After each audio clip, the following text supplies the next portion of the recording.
여러분 반갑습니다. 제가 어떤 설교를 해야 할까 수많은 날을 고민하면서 기도를 했어요. 이게 워낙 어려운 자리고 좀 쉽지 않은 자리이기 때문에 또 여러분들도 한두 시간도 아니고 6시간이나 들어야 되는데 어떤 말씀을 준비할까 하나님께 묻고 기도하면서 저에게 가장 은혜가 됐던 말씀이 어떤 말씀일까? 또 제가 여러 번 말씀을 증거했을 때 우리 성도들이 가장 뜨겁게 받고 유익이 됐던 말씀이 어떤 말씀일까? 그리고 또 마침 이 성회가 신년 축복성회이지 않습니까? 제가 미주에서 이렇게 한인교회를 섬길 때 이 팔복에 관한 말씀을 이렇게 준비해서 강의한 그런 시간을 가졌는데 제가 2군데 교회에서 그리고 한국에 들어와서도 한 3군데에서 이 말씀을 증거하는데 전할 때마다 저한테 이렇게 은혜가 되고요. 제가 생각했던 것보다 참 많은 분들이 이 말씀에 이렇게 참 큰 울림을 느끼고 이렇게 하나님께서 주신 은혜가 있는 걸 제가 느끼면서 우리 목동역교회 성도님들에게도 이번 생에 좀 이 말씀을 좀 나눴으면 좋겠다 이런 마음으로 왔습니다. 제가 사실 이 제자훈련, 성육공부 제자훈련에 대해서 이 능력교회에 있을 때 목사님께서 저한테 기회를 주셔서 참 도전할 수 있는 기회를 주셔서 그게 시작이 되어서 하나님께서 저의 목양에 너무너무 좋은 그런 자산을 주셨어요. 그래서 제가 교회를 개척하고 또 여러 담임 목회를 이렇게 하면서 얼마나 큰 도움이 되었는지 모릅니다. 그리고 제가 이제 익산에서 10년 목회를 시작하면서 그곳에 가니까 지금으로부터 15년 전인데도 아주 이 스크린이 너무너무 잘 돼 있던 거예요. 그래서 이 악보만 띄우기에는 너무나 아깝다 그런 마음이 들었어요. 그래서 내가 이번 기회에 한번 PPT 설교를 도전해 봐야 되겠다. 그렇게 시작한 이 설교가 약 14년, 15년째 됩니다. 그러니까 이게 미국에 가서 한인 목회할 때는 그중에 꼭 미국인 성도들이 몇 분 앉아 계시거든요. 그러면 이렇게 한영어로 통역을 한쪽에서 하면은 이제 이렇게 한영 PPT로 이렇게 준비를 하다 보니까 이게 만만치 않게 영어 공부도 되고요. 또 거기서 주는 그 은혜가 있더라고요. 그래서 제가 거기서부터 시작한 PPT이기 때문에 여러분들이 이렇게 보면 한영어로 좀 나오는 그 부분에 대해서 양해를 해주시고 또 우리 젊으신 분들한테는 또 도움이 되리라고 생각합니다. 자, 예수께서 가르친 참된 복의 사람들, 우리 오늘은 심령이 가난한 자의 복에 대해서 같이 말씀을 나눠보도록 하겠습니다. 제가 이 앞이 안 보이니까 조금 일단 좀 보여주시죠. 자, 여러분, 우리 예수님이 이 땅에 내려오셔서 이 산상수훈의 말씀의 시작을 팔복으로 시작했다는 사실 여러분들 알고 계시죠? 여기에는 특별한 의도와 목적이 있지 않을까 싶어요. 아마 예수님 시대에도 그 유대인들도 이 복에 대해서 큰 관심과 열의를 가지지 않았을까 싶습니다. 왜 예수님이 이 산상수훈의 말씀을 복에 관한 말씀으로 시작했을까? 여러분들은 어떻게 생각하세요? 여기에는 여러 가지 의도가 있겠지만 관심도 많고 원함도 많지만 사실은 많은 사람들이 이 복에 대해서 잘못 알고 있는 부분들이 적지 않게 있기 때문입니다. 그래서 오히려 예수님은 이 팔복을 하나님의 관점에서 바로 가르치고 바로 잡아줌으로 말미암아 우리 모두에게 정말로 우리가 원하고 구하는 참된 복이 무엇인가에 대해서 우리 예수님께서 이 팔복을 통해서 잘 가르쳐 주셨다는 것입니다. 자, 그대로 좀 펼쳐 놓으시기 바랍니다.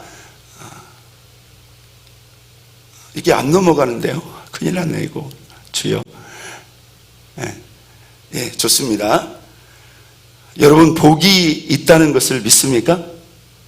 여러분이 오늘 대답을 안 하시면 제가 다리가 후들거리니까 대답을 잘 하세요. 여러분, 복이 있다는 것을 믿습니까?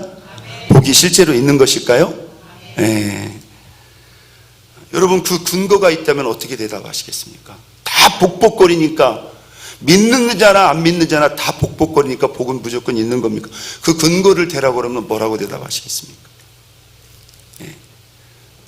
복의 근원과 주인 되신 하나님께서 기록된 말씀을 통해서 복에 관해서 셀 수 없이 수많이 창세기 1장부터 하나님의 복이 기록이 되고 있습니다. 믿습니까? 참 의미심장하잖아요. 우리가 예수님의 교훈의 말씀 가운데서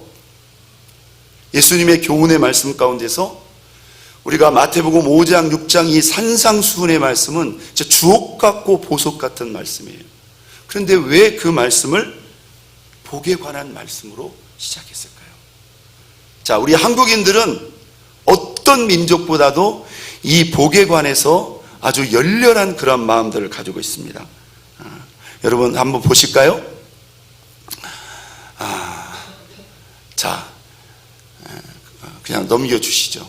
오늘 이 복조리, 이렇게 새해가 되면 복조리를 걸어놓으면 집안에 복이 들어온답니다. 여러분 믿습니까? 교회를 오래 다니는데 혹시 집안에 이런 거 걸어놓으신 분 계세요? 이게 문 앞에도, 장롱에도, 심지어 숟가락, 젓가락에도, 그리고 밥그릇, 작은 종발에도, 심지어 어디에도, 이불에도, 심지어 이 지붕에도 이렇게 작은 복들을 곳곳에 기록합니다. 그래서 이 한국 사람만큼 복에 대해서 열렬한 사람들이 있을까 싶어요. 그런데 여러분, 그게 생각처럼 복이라는 게 우리 마음 생각처럼 잘 안 되는 것 같은 생각 들지 않습니까?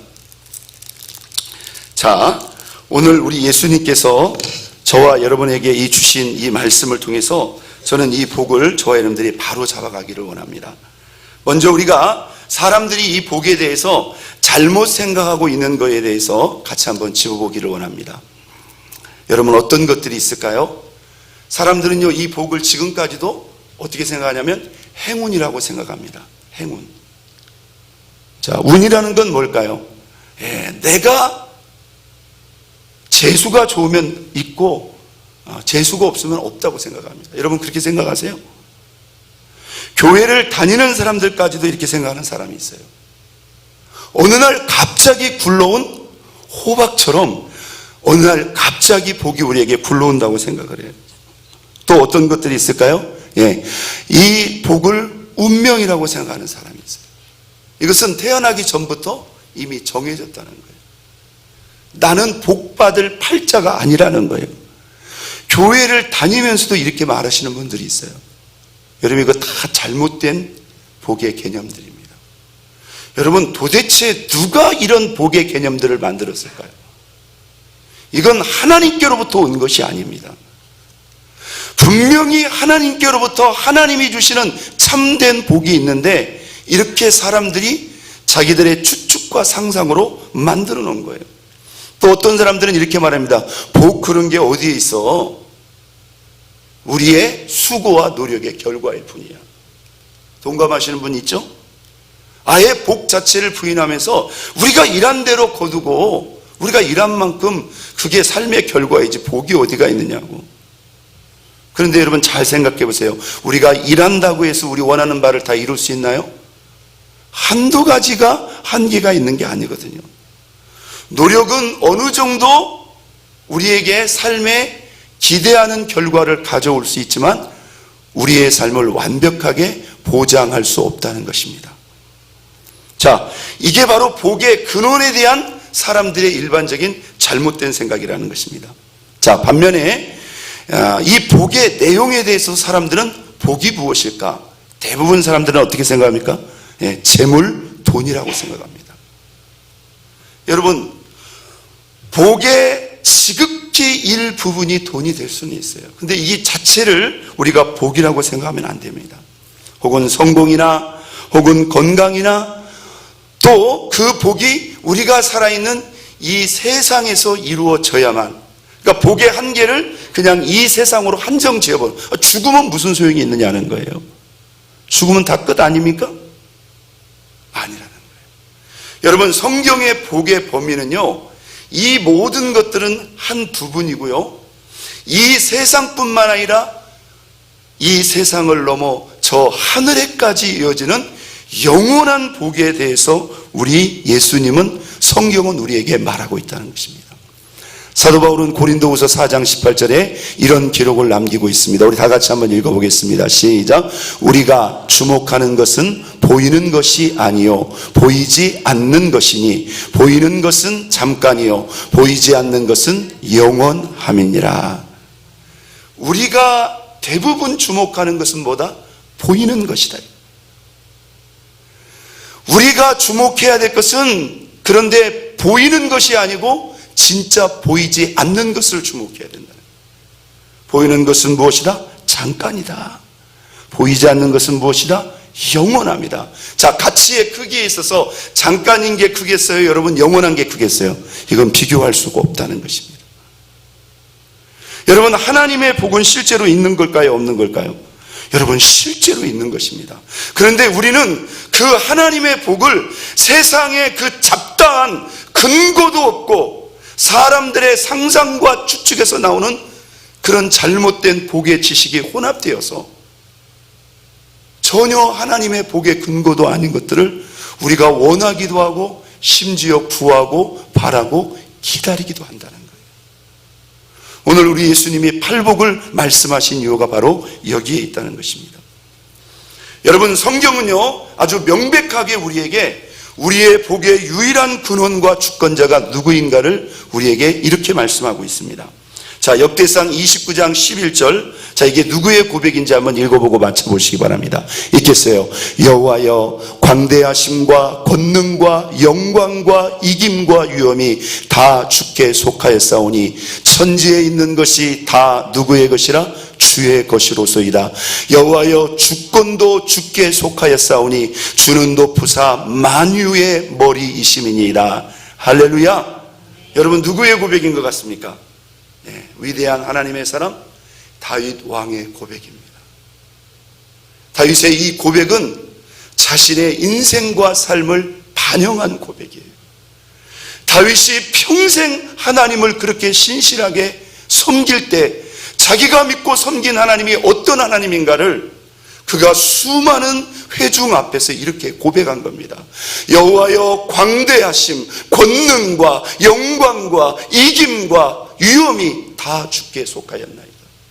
여러분, 눈에 보이는 것, 보이지 않는 것, 모든 것들이 하나님의 주권과 권세 아래 완전히 속해 있는 걸 여러분 믿으시기를 바랍니다. 그 가운데 우리의 수고와 노력이라는 것은요 사실 지극히 작은 부분이에요. 우리의 수고와 노력조차도 사실은 하나님의 주권과 은혜 아래 있는 것입니다. 여러분, 내가 일할 수 있다는 것, 내가 무엇을 할 수 있다는 것, 여러분, 하나님의 도움과 은혜가 없이는요 그게 우리 뜻과 의지로 할 수 있는 게 아니에요. 저는 이 복이라고 하는 개념이 사실은 우리가 성경에 그렇게 많이 기록되어 있는 이 은총과 은혜의 개념 안에 같이 있다, 저는 그렇게 생각합니다. 이어지는 말씀 역대상 29장 12절 말씀입니다. 역시 다윗의 고백, 자신의 인생과 삶을 반영하는 고백이에요. 읽어보겠습니다. 부와 귀가 주께로 말미암고 또 주는 만유의 주제가 되사 손에 권세와 능력이 있사오니 모든 자를 크게 하심과 강하게 하심이 누구의 손에? 주의 손에 있나이다. 할렐루야. 모든 자를 크게 하심과 강하게 하심이, 여러분, 우리 손에 있는 게 아니에요. 어떤 세상에 힘 있는 사람의 손에 있는 게 아니에요. 지금 보면 막 트럼프 대통령의 손에 있는 것처럼 막 세상에 그렇게 보이지 않습니까? 여러분, 그 트럼프 대통령도 누구의 손 안에 있어요? 하나님 손 안에 있습니다.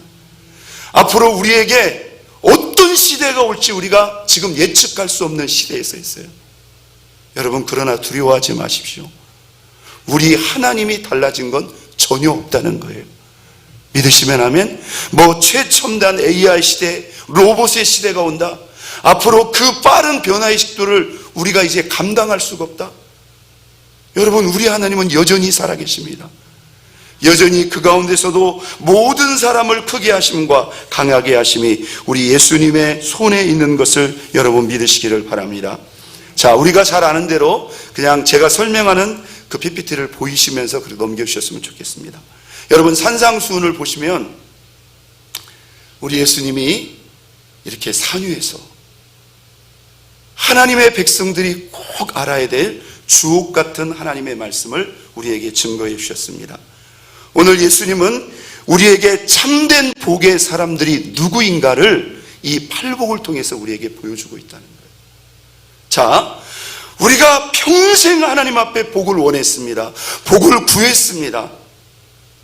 그런데 하늘의 하나님이, 여러분, 복의 근원과 유일한 주권자가 누구이십니까? 대답해 보세요. 복의 근원과 유일한 주권자가 누구입니까? 오직 한 분 하나님입니다. 하나님만이 그것을 우리에게 주시는 거예요. 그것은 행운도 아니고 운명도 아니고 우리의 노력의 결과도 아닙니다. 하나님이 그 복에 합당한 자에게 정확하게 주시는 거예요. 저는 거기에 한치의 오차가 없다고 생각합니다. 여러분, 어떻게 하다 보니까 복을 받고 어떻게 하다 보니까 복을 못 받고 그렇게 생각하는 게 아니에요. 오늘 예수님은 어쩌면 이 마귀 사탄이가 수많은 사람들이 이 복에 뜨거운 관심이 있음에도 불구하고 그 복을 잘못 이해하기 위해서 퍼뜨려 놓은 그 거짓되고 근거 없는 잘못된 복의 정보를 바로잡기 위해서 우리 예수님께서 이 팔복의 말씀을 주신 줄로 믿습니다. 자, 팔복의 말씀은 버튼을 하나하나씩 넘겨보세요. 팔복의 말씀은 나는 복의 사람인가, 이거에 대해서 우리에게 말씀해 주고 있습니다. 자, 여기에는 큰 두 주제가 있어요. 첫 번째, 참된 복의 사람들이 누구인가. 두 번째, 참된 복의 사람들이 받아야 될 참된 복의 실제가 무엇인가를 우리에게 말씀하고 있습니다. 자, 누가 하나님의 기준에서 볼 때 참된 복의 사람들인가? 몇 종류? 8종류의 사람을 우리 예수님이 하나님 아닙니까? 복의 근원과 주인 되신 우리 예수님이 이 땅에 직접 내려오셔서 당신의 입을 열어서 하나님의 눈에 누가 복 있는 사람인가를 우리에게 직접 공개하시고 가르쳐 주셨다는 거예요. 여러분, 얼마나 친절하고 감사합니까? 할렐루야. 자, 그 8종류의 사람들을 한번 보겠습니다. 누가 복 있는 사람입니까? 심령이 가난한 자입니다. 애통하는 자요, 온유한 자요, 의에 줄이고 목마른 자요, 긍휼히 여기는 자요, 마음이 청결한 자요, 화평케 하는 자요, 의를 위해 박해를 받는 자, 이 8종류의 사람들이 복의 유일한 근원과 주인 되신 우리 하나님이 볼 때 복 받을 사람이라는 거예요. 자, 잘 보시기 바랍니다. 나는 이 8가지 중에 몇 가지가 그래도 상당히 연관이 있는가를 한번 양심적으로 보시기 바랍니다. 그리고 그대로 우리 자신을 진단하세요. 그래도 상당히 많이 나는 이 8가지 중에 해당이 된다고 혹시 생각하신 분이 있다면 그분은 틀림없이 하나님 앞에 복 받기에 예비되고 준비된 사람입니다. 그런데 눈을 씻고 봐도 나는 이 8종류의 사람하고는 거의 어울리지 않고 동떨어진다. 미안하지만 그분은 다시 시작하셔야 됩니다. 괜찮습니다. 지나간 세월을 어떻게 돌릴 수 있어요? 그 근거도 없고 하나님 보시기에 전혀 말씀에 근거도 없는 그 잘못된 복의 정보를 이제 내려놓고 이 말씀으로 돌아가야 된다. 이 8종류의 사람들이 받아야 될 참된 복의 실제의 내용은 무엇입니까? 심령이 가난한 자에게는 천국이 저희 것이 되는 복을 주신다. 애통하는 자에게는 하나님께로부터 위로를 받을 것이고, 온유한 자는 땅을 기업으로 유업으로 받을 것이고, 의에 줄이고 목마른 자는 영적 배부름, 영적 만족을 얻을 것이다. 그리고 긍휼히 여기는 자에게는 하나님께 긍휼히 여김을 받는 복을, 마음이 청결한 자는 하나님을 보는 것처럼 깊이 체험하고 만나는 복을, 화평케 하는 자는 하나님의 아들이라 일컬음을 받는 그러한 복을, 그리고 의를 위해 박해를 받는 자는 천국이 저희 것이 되는 그런 은혜를 주시겠다는 거예요.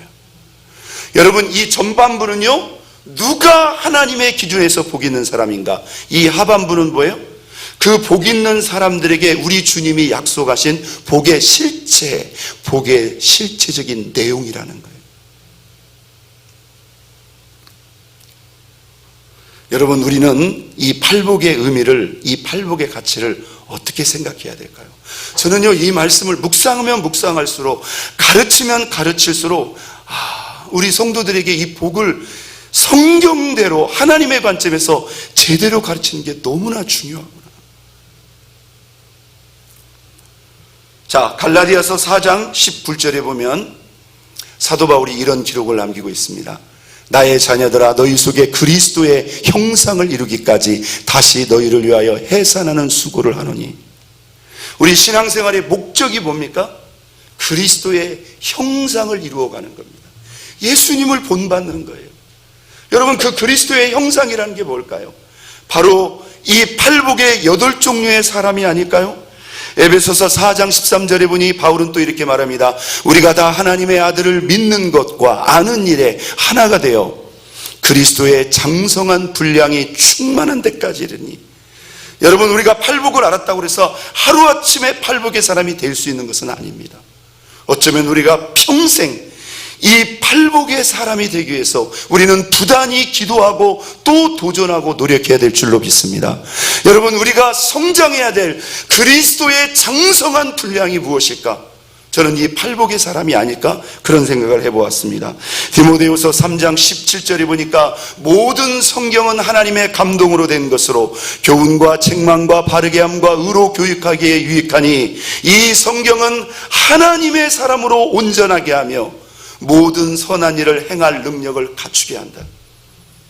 우리가 하나님의 온전한 사람이 된다면 그 사람은 어떤 사람일까요? 바로 그것이 팔복의 사람을 말하는 것입니다. 믿으시면 아멘. 여러분, 우리가 2025년 이 신년 축복성회를 통해서 저는 저와 여러분 모두가 우리 신앙생활의 이 중요한 목표를 다시 한번 세우고 도전을 시작했으면 좋겠습니다. 할렐루야.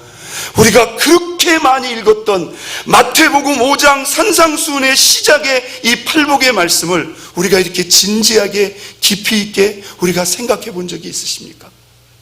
여기에 중요한 복의 비밀이 있다는 것입니다. 오늘 예수님은 그 첫 번째 복을 우리에게 이렇게 외치고 있습니다. 복이 있도다 심령이 가난한 자여, 복이 있도다 심령이 가난한 자여, 천국이 저희 것이기 때문이다. 제가 약간 어순을 바꿔봤는데요, 우리가 헬라어 원어 성경이라든지 또 영어 성경에 보면 복이 있도다 이렇게 시작하고 있어요. 먼저 감탄사로 복이 있도다 이 부분을 이렇게 강조하고 있습니다. 그래서 이번 팔복은 그냥 이렇게 비슷한 어순으로 한번 우리가 좀 더 이 부분을 강조해서 한번 같이 한번 읽어보도록 하겠습니다. 우리 복이 있도다 같이 한번 읽어보겠어요? 복이 있도다. 시작. 복이 있도다. 심령이 가난한 자여, 천국이 저희 것이기 때문이다. 복이 있도다. 심령이 가난한 자여, 천국이 저희 것이기 때문이다. 여러분, 이 팔복에는요 여러 가지 특징이 있는데요, 첫 번째 복이 천국이 저희 것이 되는 복이에요. 마지막 8번째가 의를 위해 박해받는 자 복이 있나니 천국이 누구의 것임이라? 저희 것임이라. 팔복이 천국으로 시작돼서 천국으로 끝나고 있어요. 이것은 예수님이 우리가 정말로 원하고 사모해야 될 이 복 중에 이 천국의 복을 우리가 그렇게 원하고 사모하라는 분명히 중요한 의미가 있습니다. 여러분, 여기서 천국은 분명히 내세적 의미의 천국의 의미가 있습니다.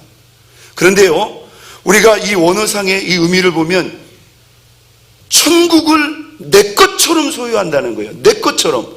그런데 이것은 죽어서 내세의 개념이 아니라 현세의 개념이라는 거예요.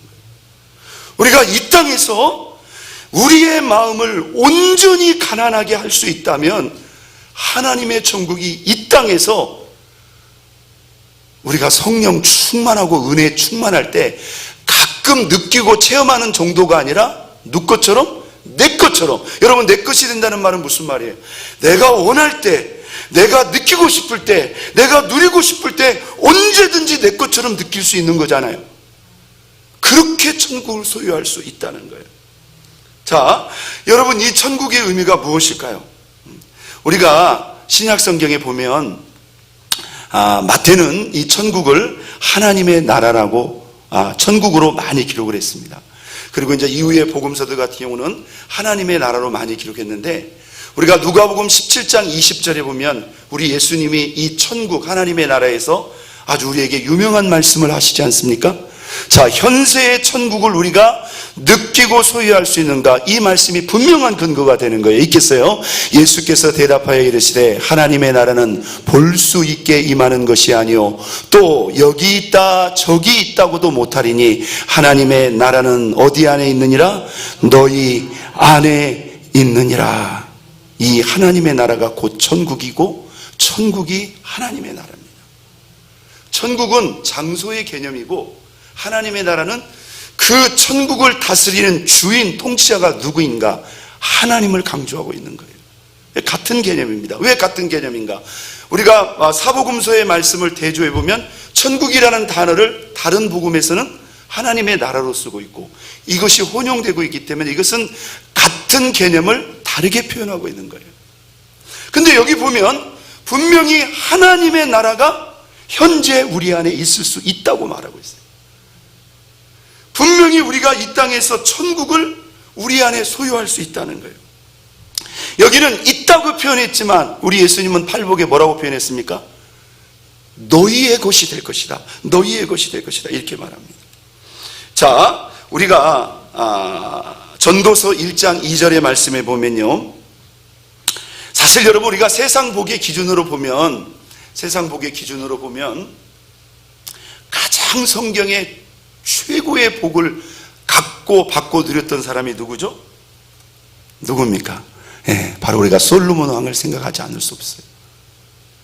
그런데 이 솔로몬이 그 모든 것을 다 누리고 경험한 자로서 죽음의 말년에 있어서 뭐라고 고백합니까? 전도서 1장 2절 말씀 우리 같이 한번 읽어보겠습니다. 시작.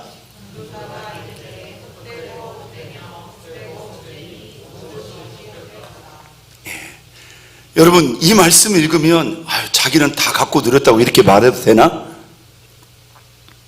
사실 우리가 지금 복을 안 받은 게 아니거든요. 그런데 여러분, 성이 안 차시죠? 그러면 우리가 솔로몬처럼 다 갖고 누리면 성이 찰까요? 정답은 이것입니다. 우리가 몇십억을 가져도 성이 안 차는데, 그러면 몇천억, 몇 조, 몇십조를 가지면 우리 마음에 성이 차겠느냐 말이에요. 여러분, 미안하지만 세상의 문화, 세상의 미디어에 보면 다 미화시키고 있지만 그것은 실제가 아닙니다. 왜요? 그곳에 인간의 천국이 이루어지지 않기 때문입니다. 만약 솔로몬이 평생 하나님을 신실하게 경외하게 섬겼다면 그가 받은 그 물질의 복이 아니라 하나님과의 관계 속에서 그는 인생을 다르게 고백할 수도 있었을 거예요.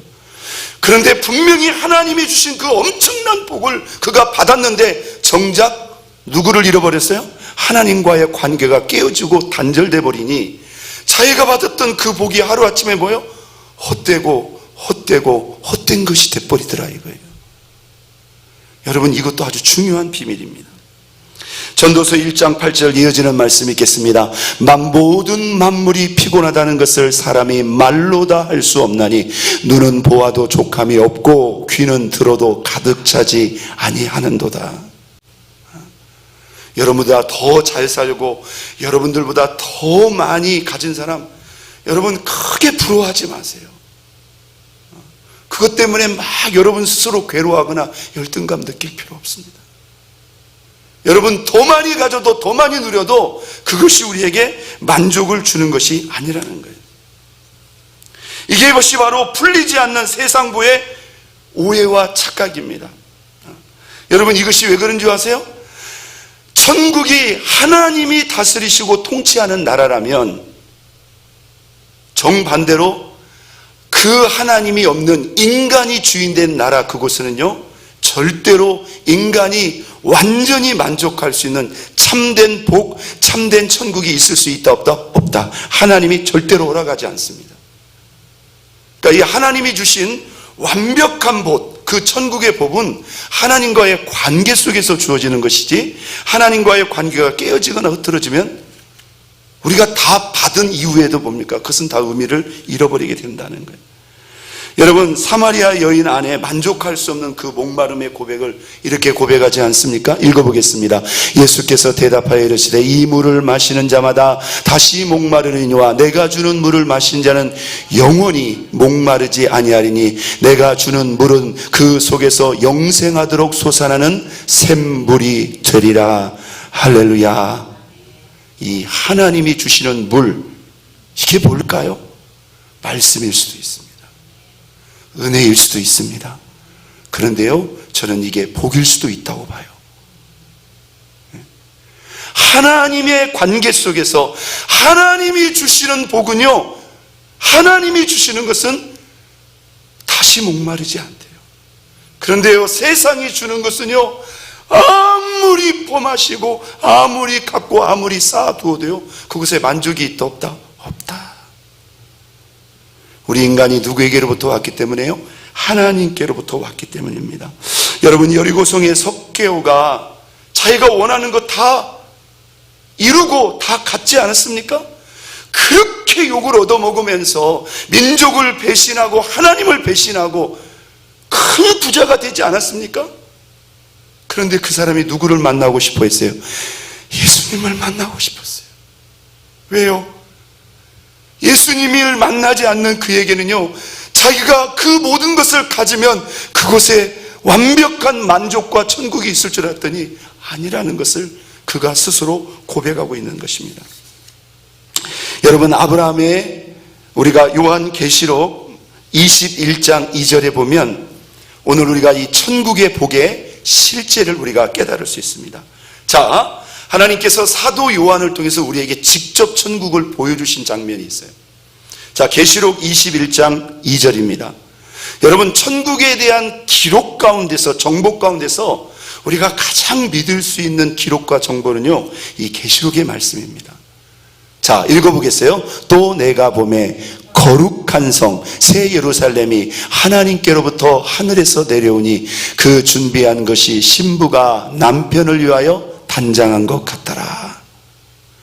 여러분, 천국의 아름다움을 어떻게 표현할 수 있어요? 이건 표현이 안 됩니다. 그래서 그냥 상징적으로 이렇게 표현한 거예요. 여자분들이 결혼식장에 그 신부의 단장, 가장 아름답고 예쁘게 그렇게 꾸미듯이 우리 하나님께서 그렇게 아름다운 천국을 우리를 위해서 단장해 놓고 준비해 계신대요. 여러분, 아마 천국 보시면 비명을 지르지 않을 수 없을 것입니다. 너무나죠.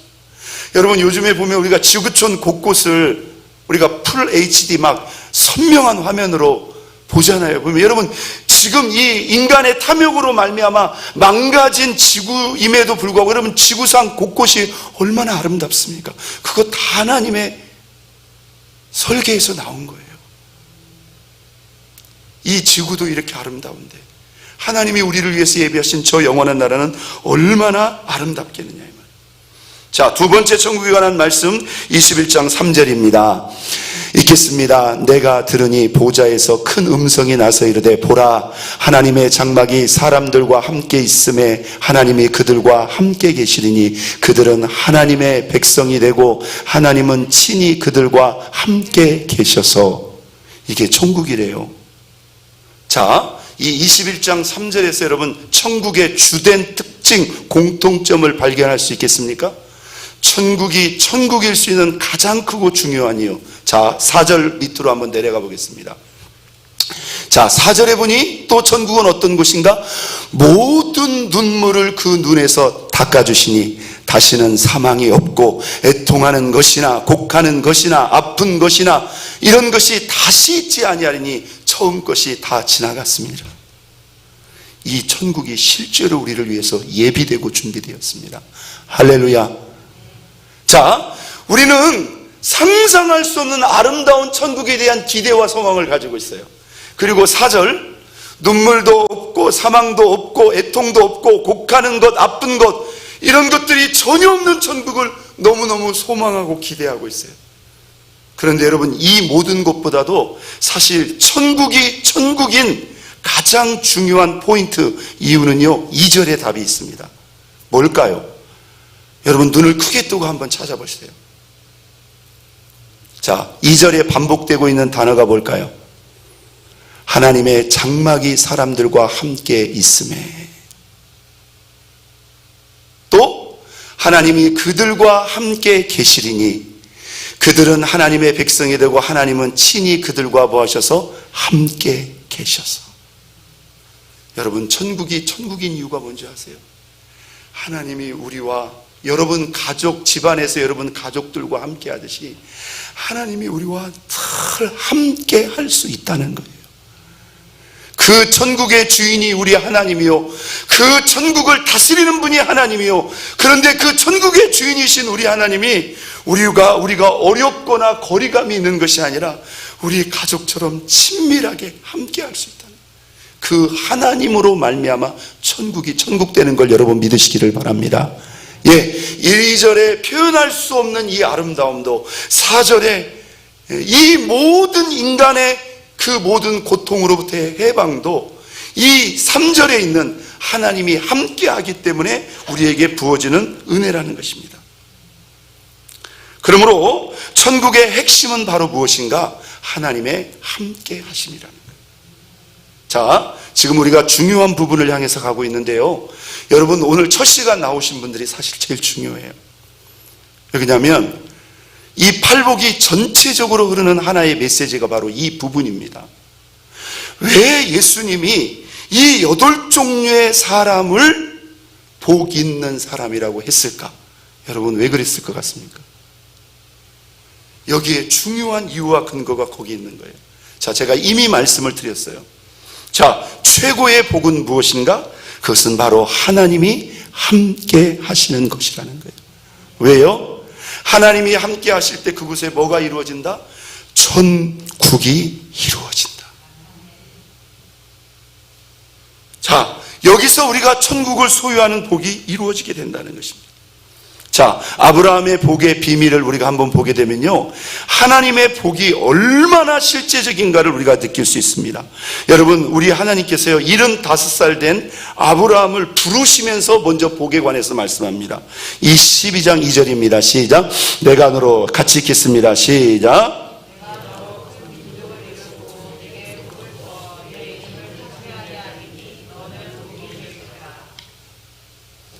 내가 너로 큰 민족을 이룰 것이다.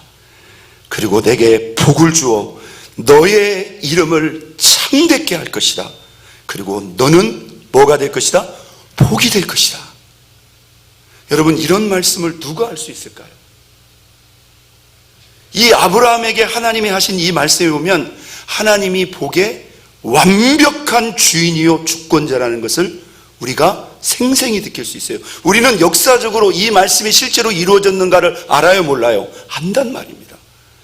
여러분, 75살의 노인이 전혀 정보도 없고 가본 적도 없는 그 낯설고 그 위험한 땅, 그 가나안 땅으로 들어가서 큰 민족을 이룰지, 그의 이름이 창대케 될지, 그걸 누가 예상할 수 있습니까? 그런데 하나님은 아브라함을 부를 때부터 그것을 보았다는 거예요. 너는 복이 될 것이다. 바로 이 아브라함이 하나님의 복의 중심이 된다는 것입니다. 이어지는 3절 말씀은 사실 어마무시한 말씀이에요. 읽어보겠습니다. 너를 축복하는 자에게 내가 복을 내리겠다. 너를 저주하는 자에게 내가 저주하리니 땅의 모든 족속이 너로 말미암아 복을 얻을 것임이니라. 할렐루야. 이건 조금 좀 너무 나가신 말씀처럼 좀 느껴지지 않으세요? 여러분, 이 말씀이 무엇을 의미하는 줄 아세요? 아브라함을 복의 중심에 세우겠다는 거예요. 여러분, 하나님은 그렇게 하실 수 있다는 거예요. 그런데 이게 그냥 이루어질 수 있을까요? 그냥 하나님이 아브라함이라는 사람을 그냥 택하셨기 때문에 주어지는 게 아니에요. 이것은 아브라함이 평생 하나님을 신실하게 섬기고 그가 하나님 앞에 올려드렸던 순종을 근거로 하는 것입니다. 하나님과의 관계를 근거로 하는 것. 땅의 모든 족속이 너로 말미암아 복을 얻을 것이라. 이게 아브라함 자손을 통해서 태어난 예수 그리스도를 통해서 실제로 성취되지 않습니까? 22장 18절에 있습니다. 또 내 씨로 말미암아 내 자손으로 말미암아 누가 천하 만민이 복을 얻으리니 이는 내가 나의 말을 준행하였음이니라. 할렐루야. 예. 네가 하나님 앞에 올려드린 그 순종으로 말미암아 너의 씨로 말미암아 너와 너의 자손이 복을 받는 것을 넘어서 천하 만민이 복을 얻으리라. 여러분, 하나님이 우리가요 복의 사람으로 잘 예비되고 준비되면요, 이 본문을 보세요. 하나님의 복의 지경에 한계가 있어요, 없어요? 한계가 없습니다. 너로 말미암아 너의 자손으로 말미암아 천하 만민이 복을 받으리라. 여러분과 여러분의 자녀들이 그 주인공이 될 수 있기를 주의 이름으로 축원드립니다.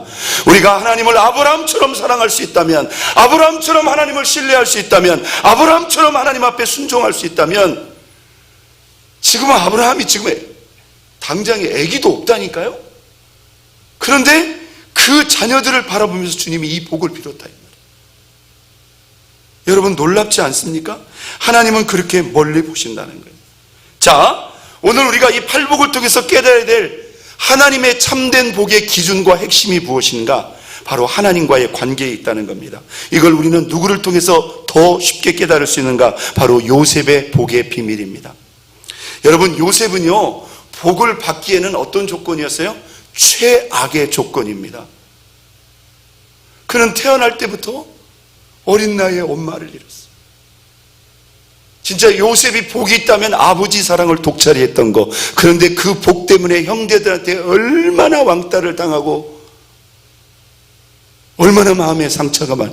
급기야는 어떻게 됩니까? 그 배다른 형제에 의해서 하루아침에 종이 되어 질질 끌려가지 않습니까? 여러분, 어떻게 끌려갔을 것 같아요? 거의 반 짐승처럼 끌려가지 않았겠습니까? 그렇게 끌려간 그 애굽 속에서 여러분, 우리가 이 요셉이라는 사람한테 복을 기대할 수 있습니까? 기대할 수가 없죠. 요셉은 하루아침에 모든 것을 잃어버렸습니다. 그런데 요셉의 삶 속에 희한한 일이 벌어집니다. 어떤 일이 벌어지죠? 요셉이 다 잃어버린 줄 알았는데 요셉의 삶 속에 누가 나타납니까? 그의 조상들과 함께 하셨던 하나님이 누구와 함께 하심에? 요셉과 함께 하시는 일이 나타납니다. 여러분, 이게 중요하다는 거예요. 우리가 아무것도 없어도요 하나님이 나와 함께 하시면 우리는 천지를 움직일 수 있는 하나님이 우리 뒤에 계시는 거예요. 그래서 여러분, 하나님과 우리와의 관계가 그렇게 크고 중요한 것입니다. 창세기 29장 2절 읽겠습니다. 여호와께서 요셉과 함께 하심으로 그가 어떤 자가 되어 형통한 자가 되어. 이게 하나님의 복의 원리입니다. 하나님과 우리가 바른 관계, 친밀한 관계, 온전한 관계가 되면 하나님이 우리가 항상 함께 한다는 거예요. 그러면 하나님이 나랑 항상 함께 하면 내가 이것을 하든 저것을 하든 하나님이 보고만 계시겠어요? 아니죠. 여러분 자녀들이 여러분 옆에서 무엇을 하는데 여러분이 충분히 도와줄 능력이 있다면 나도 먹고 사냐라고 고생했으니까 너도 한번 고생해봐. 그럴 부모가 어디가 있습니까? 어떻게든지 그냥 앞으로 뒤로 도와주려고 하는 게 본능적인 부모의 마음 아니냐 이 말이에요. 여러분, 하나님이 그 사람을 기뻐하셔서 그 사람과 함께 한다면 무슨 일을 하든지 다 도와준다. 39장 3절입니다. 이어지는 말씀 보니까 누구도 그것을 보았다. 그의 주인도, 그의 주인이 여호와께서 그와 함께 하심을 보며 또 여호와께서 그의 범사에 형통하심을 보았더라. 보았더라. 누가 보았어요? 요셉이 본 게 아니라 그의 주인 보디발이 보니까 희한해요. 이 요셉이 하는 일마다 잘 돼요. 근데 이것은 아무리 생각해도 사람이 할 수 있는 일이 아니에요. 이 사람이 똑똑한 거예요. 나중에는 집안 살림 전체를 맡겨버립니다. 여러분, 종살이 옥살이만 하던 그 요셉이 어떻게 그 애굽이라고 하는 그때 당시 그 대제국을 그렇게 지휘하고 통치할 수 있었을까요? 물론 하나님이 연단 가운데 준비하신 것도 있지만 여전히 그 요셉의 정치 현장에 우리 하나님이 함께 하신 걸 여러분 믿으시기를 바랍니다. 여러분, 복의 핵심은 뭐다? 하나님이 나와 함께 하시는 그 관계입니다. 여러분, 우리 예수님의 두 가지 이름이 있어요. 첫째는 바로 예수의 이름으로 오셨습니다. 우리를 죄에서 구원하시기 위해서 오셨어요. 그런데 우리 예수님이 우리의 구원자로만 오신 줄 아세요? 그렇지 않습니다. 예수님은 또 하나의 이름으로 오셨어요. 그의 이름은 무엇이다? 임마누엘이다. 여러분이 어쩌면 이것은 구원받은 이 하나님의 백성들에게 활짝 열려진 새로운 축복입니다. 임마누엘의 뜻이 무엇이죠? 하나님이 누구와? 우리와 함께 하시는 이 은혜를 우리의 생애 가운데서 성취하시기 위해서 예수 그리스도가 오신 겁니다. 그러므로 우리는 예수님을 구주로 믿는 것만큼이나 중요한 게 무엇인가? 예수님을 나의 누구로? 나의 주, 나의 왕, 나의 하나님으로 믿고 영접하고 세워드리는 것. 여러분, 이 신앙까지 우리가 나가야 됩니다. 나가야 된다. 그러므로 이렇게 하나님이 함께 하시는 것이 곧 천국을 소유하는 것이고, 이것이 바로 우리가 성경을 통해서 확인할 수 있는 최고의 복이에요. 우리 예수님은 하늘로 승천하시면서 뭐라고 말씀합니까?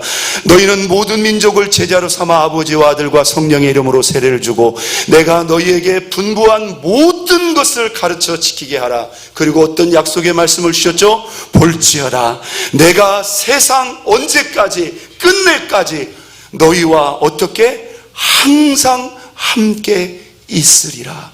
한번 따랐습니다. 항상 함께 있으리라. 우리 주님이 기분 좋으라고 빈말 하시는 걸까요? 이게 실제 가능한 말씀이란 말입니다. 주님은 이 세상에 올 때부터 이런 계획을 가지고 오셨고요. 우리가 하나님 앞에 참된 복의 사람이 되면 하나님이 항상 함께 하시는 이 은혜 가운데서 우리는 복만이 아니라 권세 있고 능력 있는 그런 삶을 살 수 있게 된다는 것입니다. 자, 오늘 이제 참된 복의 사람들이 누구인가? 이 8종류의 사람들 여러분 잘 지켜보세요. 심령이 가난한 사람, 애통하는 사람, 온유한 사람, 눈을 크게 뜨고 보세요. 의에 줄이고 목마른 사람. 지금 예수님이 다 무슨 조건을 말하고 있는 것 같습니까? 이 8종류의 사람들, 이 사람들이 하나님 편에서 볼 때는 항상 가까이 하시고 함께 하시기에 최적의 사람이라는 거예요. 믿습니까? 최적의 사람이라. 그래서 여러분, 우리가 한 면만 보지 말고 입체적으로 보시라. 여러분들이 이 중에 몇 가지는 그래도 나는 조금 근접하다 하시는 분이 있는데 여러분 거기에 만족하지 마세요. 이 8종류의 사람이 저와 여러분이 될 수 있다면 바로 그 사람은 이와 같은 은총을 누릴 것이고, 이 참된 복의 핵심이 바로 무엇인가? 하나님이 함께 하시는 그러한 은혜라는 것입니다.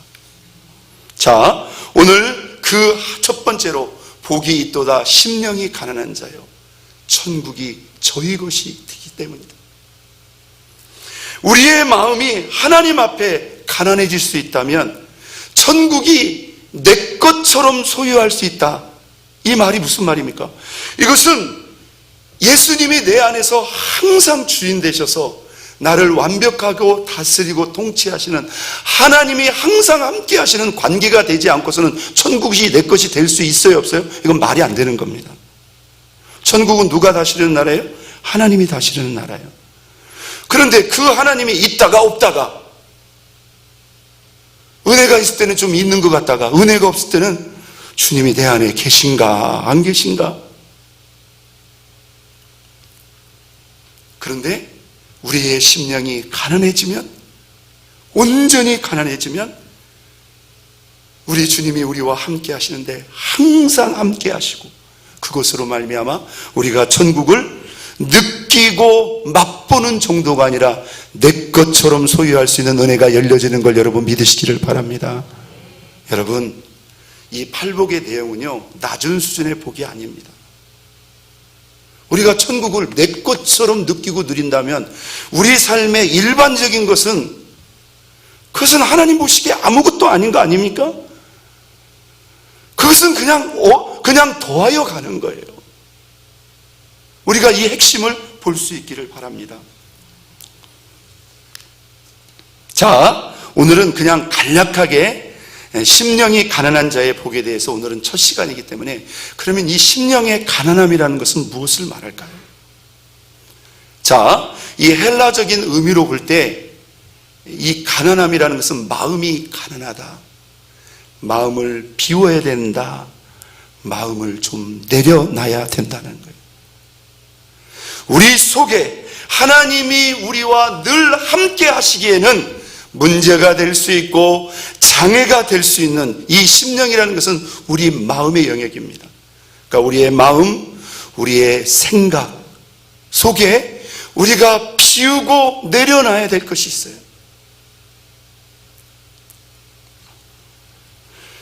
이 유대인들이 생각하는 이 가난이라는 것은요, 두 종류가 있다고 합니다. 첫 번째는 어떤 가난이냐면 그냥 하루 먹고 사는, 하루 벌어서 하루 사는 그러한 가난이 있다고 합니다. 그러니까 이 사람은 일하지 않으면 못 먹고 살아요. 지금 우리 한국인들의 기준으로 보면 분명히 가난한 층이죠. 그런데 오늘 이 본문에 예수님이 심령이 가난하다고 할 때 그 가난은요, 그 정도의 가난이 아니라 당장에 먹을 양식도 없어요. 일도 할 수도 없어요. 아주 극빈해서, 그러니까 완전히 비워진 그 상태를 우리에게 오늘 우리 예수님이 요구하고 있는 겁니다. 자, 무엇일까? 자, 성경적으로 저는 크게 한번 세 가지를 생각해 보았습니다. 첫 번째, 인간의 욕심을 내려놓고 다스릴 수 있는 사람이다. 자, 하나님과 가장 크게 부딪히는 게 뭘까요? 바로 죄입니다. 죄가 있으면 하나님이 우리와 함께 할 수 없어요. 그런데 모든 죄는 어디서 시작되죠? 욕심이 잉태한 적 무엇을 낳고? 죄를 낳고. 우리 안에 욕심이 다 나쁜 욕심은 아니겠죠. 그러나 분명히 하나님 보시기에 잘못된 욕심, 지나친 욕심, 그러한 과욕들이 있다. 이런 것들이 우리로 하여금 결국은 뭘 만들어요? 죄를 만들어낼 뿐만 아니라 우리와 늘 함께 하시고 싶으신 하나님이 우리 마음속에 여전히 품고 웅크리고 있는 이 욕심 때문에 우리와 함께 할 수 없다는 거예요. 여러분, 그 욕심을 우리 예수님 앞에 내려놓을 수 있겠습니까? 아멘 하시기 바랍니다. 내려놓으시겠습니까? 여러분, 자꾸 하나님의 말씀 앞에 내가 여기까지는 욕심이구나. 기도하다가, 말씀을 듣다가, 성경을 읽다가 내 마음속에 이것은 욕심이구나. 여러분, 비울 수 있기를 주의 이름으로 축원드립니다. 그 욕심은 하나님은 가까이 못하게 할 뿐만 아니라 그 욕심을 통해서 뭐만 들어온다? 죄만 들어온다. 죄가 들어오면 그 다음은 뭐가 들어올까요? 아주 나쁜 놈이 들어오잖아요. 그 속으로 마귀 사탄이 같이 들어와서 우리의 삶을 뭡니까? 엉망으로 만들어 놓는 거예요. 하나님과의 관계를 더 부서뜨려 버린다는 것입니다. 우리가 내려야 될 심령의 가난이 있다면 그것은 무엇일까요? 두 번째, 바로 자기 중심적인 이기심을 내려놓고 다스릴 수 있어야 됩니다. 한번 따라서 해보겠습니다. 금방 끝나겠습니다. 한번 따라했습니다. 자기 중심적인 이기심을 내려놔야 된다. 이렇게 보면은요, 가정에서나 직장에서나 교회 안에서나 대인관계 철저히 자기 중심적으로 생각도 하고 말도 하고 행동도 하시는 분들이 있어요.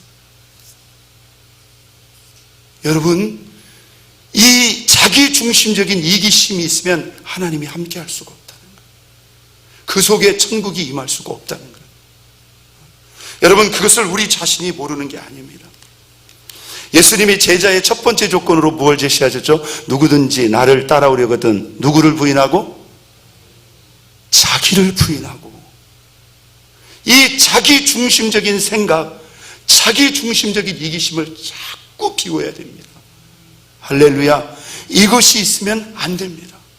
제자가 될 수 없고 하나님이 우리와 함께 할 수 없어요. 마지막 한 가지 간략하게 봅니다. 바로 자기를 과시하려는, 나를 드러내고 나를 나타내고 나를 자랑하려는 이 자기 교만을 내려놓고 다스릴 수 있어야 됩니다. 이것이 완전히 비워질 때까지 과연 사도 바울이 자기 자신을 쳐서 복종시킨다고 했을 때 그 부분이 어떤 부분이었을까? 저는 바로 이 자기 욕심, 자기 이기심, 바로 이 자기 교만이 아닐까.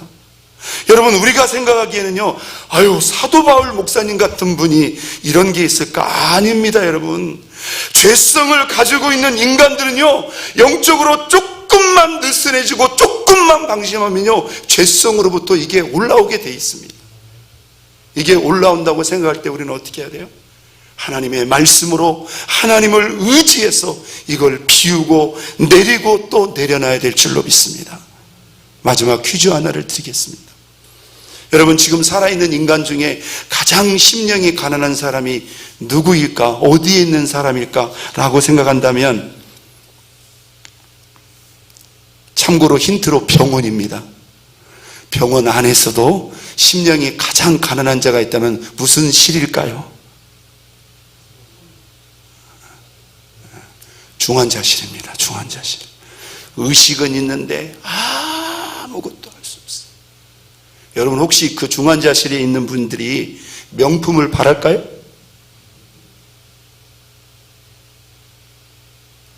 그분들의 마음은 그냥 살 수만 있다면 이게 바로 심령이 완전히 비워진 상태를 말합니다. 어떤 분은 그런 말을 합니다. 이제 좀 하나님이 데려가셔야 되는데 안 데려가시고 자꾸 또 살아나시고 또 살아나시고 그런 분들이 있다는 거예요. 어떤 분은 그렇게 말합니다.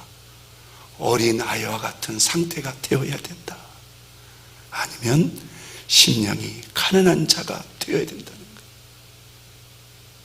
그때 하나님의 나라, 천국을 우리가 느끼고 맛보는 정도가 아니라 내 것처럼 누릴 수 있는 은혜가 열려지게 되는 걸 여러분 믿으시기를 바랍니다. 여러분, 이번 우리 남은 5번의 성에 우리가 이 예수님의 팔복의 말씀을 통해서 우리가 하나님과 다시 가까워지고 친밀해지고 함께 할 수 있는 그 길이 무엇인가, 우리 예수님은 이 팔복을 통해서 보여주고 있습니다. 여러분들이 이 말씀 앞에 부딪히는 부분이 있다면 여러분, 하나님 앞에 진심으로 회개하고 다시 한번 우리의 심령, 우리의 신앙, 우리의 삶을 새롭게 할 수 있기를 바랍니다. 그래서 오늘 주님이 원하시고 기도하시는 이 팔복의 사람들로 저와 여러분들이 새롭게 변화되어서 이제 40주년을 바라보는 우리 능력교회 모든 교우들이 하나님이 마음껏 복 주시기에 조금도 부족함이 없는 참된 복의 사람들로 변화되고 새롭게 될 수 있는 이번 성에 될 수 있기를 예수 그리스도의 이름으로 축원드립니다.